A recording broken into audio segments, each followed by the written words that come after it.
Welcome to Grief Matters, a podcast that features conversations about life and death. Hosted by Lori Opitz, Director of Bereavement at the Joseph T. Quinlan Bereavement Center, no subject is off limits and no topic is taboo. Please submit your questions about anything end of life, dying, death, and grief to KarenAnnQuinlanHospice.org/Grief Matters. Hello, everyone. Today I'd like to talk about comparing grief. Whose pain is worse? It's an odd topic, I know, because grief is not something that should be compared, but I hear people talking about this a lot, so I'd like to spend a few minutes chatting to you about it. I hear most people say that the loss of a child is the worst loss they could ever imagine or ever have to bear, because it goes against the norm. We're not supposed to bury our children. It's not the natural order of things. And we'd be hard pressed to argue with that. I haven't lost a child, so I don't know. But I imagine it would be the worst pain ever.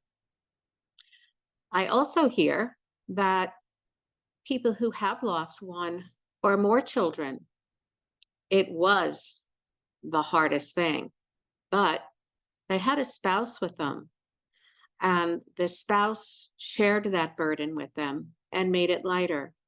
But when the spouse died, there was no one, and that increased the difficulty level of that loss. So they would say the loss of the spouse was even harder. Another scenario, was it a sudden death or a long-term illness? With a sudden death, you don't get the chance to have that last goodbye, that last chat or hug. With a long-term illness, you may be a caregiver, watching a strong, vital person wither down to just the wisp of a person they used to be, knowing that despite your best caregiving, they're going to die anyway. Whose pain is worse?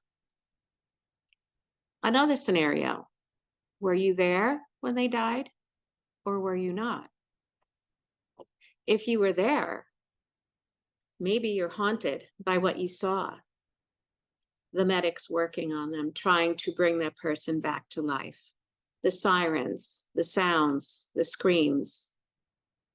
If you were not there, maybe you're haunted by what was it like for them, by filling in the blanks with your own scary story.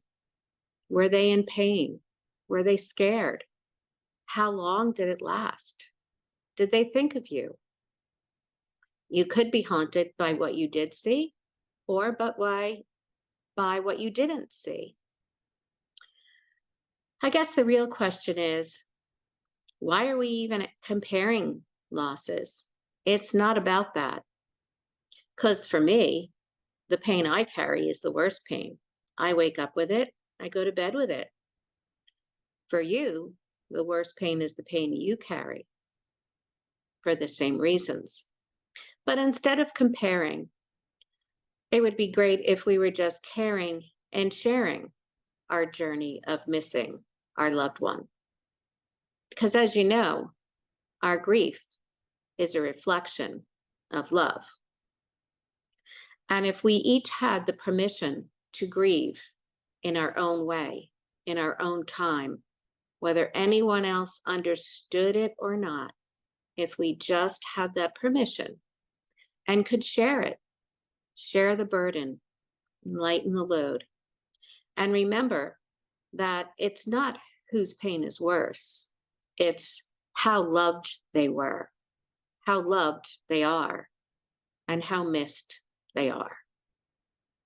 As always, thank you for listening, because grief matters. If you would like more information on any grief or bereavement issues, including options for counseling, please feel free to call us at the Joseph T. Quinlan Bereavement Center at 973-948-2283, or you can contact us online at copewithgrief.org. Please remember to subscribe to the Grief Matters podcast on Apple, Spotify, or wherever you get your podcast.